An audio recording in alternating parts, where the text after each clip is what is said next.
eo amin'izay pejy ny politika sy mikasika ny antoko HVM izay hatrany dia niely teo anivon'ny tambazotra tserasera omaly fa niala tsy ompikambana ao anatin'ny antoko HVM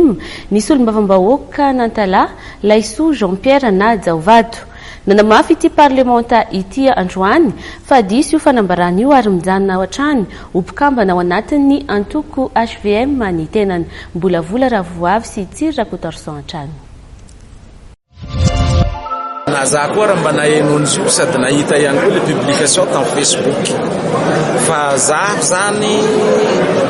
dia atreto mbola tsy nieritreritra mihitsy ary mbola tsy nanam-pikasana hisaraka amin'ny HVM satria iery Rajaonaromampianina izay filoha-mpamorona ny HVM dia anisan'ny allié politika nanomboka teo ny nanaovako politika ary mbola tsy nieritreritra hoe hiala HVM zany aloha hatreto fa le Facebook rehetrarehetra moa samy manana teny lazaina tsy dia fantako hoe inona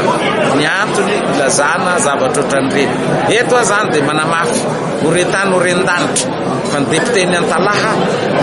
Laisoa Jean-Pierre dia mbola tsy nieritreritra ary mbola tsy manam-pikasana hisaraka amin'ny HVM fa asakasaka izay mivoy an'izay vaovao tsy marina heliny agny